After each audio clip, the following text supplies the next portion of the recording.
Chapter 2. Joy at the Bottom of the Ladder. Threshold. Chasing the Wind. There is a moment before the wind rises when everything waits, dust, leaves, even thought itself. To chase the wind is to forget who gives it motion.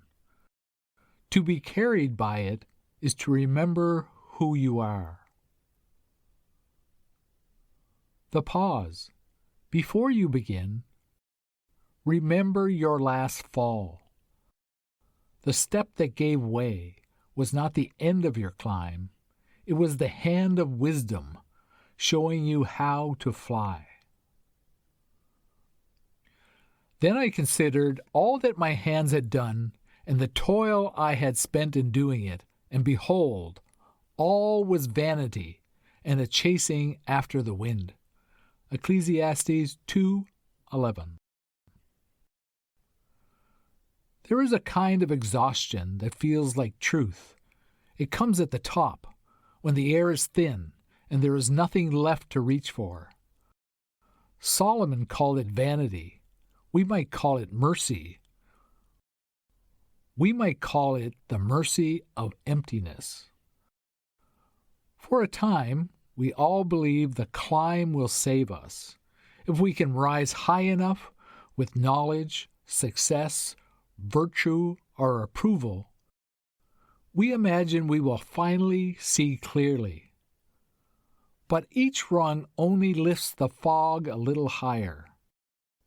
The view from the summit is not revelation. It is silence. Every ladder begins with good intent. We want to matter. We want to be near God. But somewhere in the climb, we start mistaking altitude for intimacy. We forget that joy is not found above, but within. When the ladder breaks, we fall through every illusion we built. And there, in the dust, we find the strange kindness of God. The world calls it failure. He calls it gravity. And grace always falls faster than we do.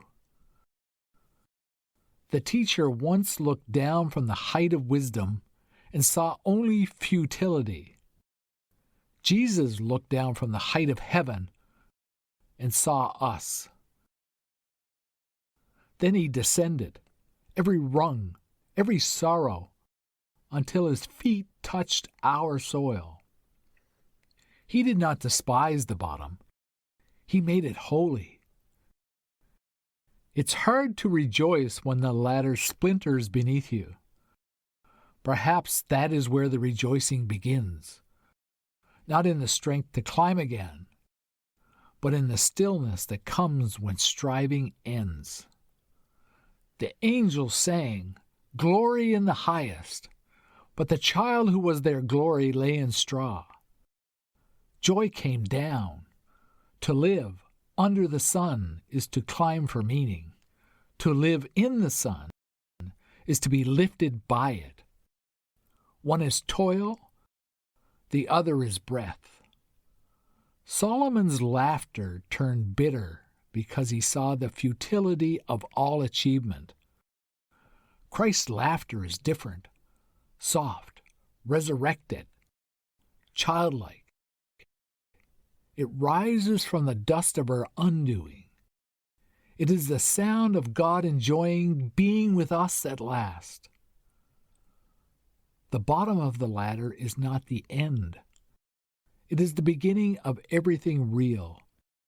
Here, the earth is close enough to kiss. Here, every tear knows its purpose. Here, we stop reaching and start receiving. This is the joy that cannot be earned, the joy that waits for us where everything else fails, the joy of the Lord, the gravity of grace pulling us home. Under the sun, beyond the sun, clarification. Under the sun. We climb for worth, rung after rung of achievement. We measure our value by ascent and call the height success. But ladders built on comparison lead only to thinner air and quieter fear. We reach the top and find ourselves alone. Beyond the sun, grace descends while we strive to rise. The joy we sought above waits at our feet. In the dust, in the fall, in the arms of mercy. Heaven's ladder leans downward, and the first rung is surrender. The angels still sing, but now they sing in the language of rest. Echo, you fell and discovered the ground was already grace.